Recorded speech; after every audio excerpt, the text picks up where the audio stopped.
রাজস্থানের মরুভূমিতে লুকিয়ে আছে অনেক ইতিহাস। আজকে তোমাদের বলবো এমন এক গ্রাম সম্পর্কে যেখানে এক রাতেই 50টা পরিবার উধাও হয়ে গিয়েছিল।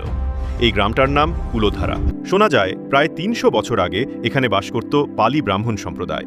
গ্রাম ছিল সুখে শান্তিতে, কিন্তু একদিন এক নিষ্ঠুর রাজা পড়ে গেল এক সুন্দরী মেয়ের প্রেমে। সে চেয়েছিল জোর করে বিয়ে করতে।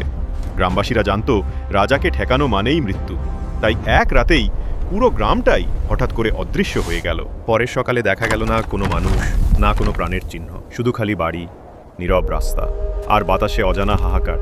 লোককথা বলে যাওয়ার আগে তারা রাজাকে অভিশাপ দিয়ে গিয়েছিল, এই গ্রামের মাটিতে আর কখনো কেউ বসবাস করতে পারবে না। 300 বছর পরেও আজকে রাতে কেউ কুলধারায় থাকলে বলে অদ্ভুত আওয়াজ, ছায়া আর অজানা পদচারণা শোনা যায়।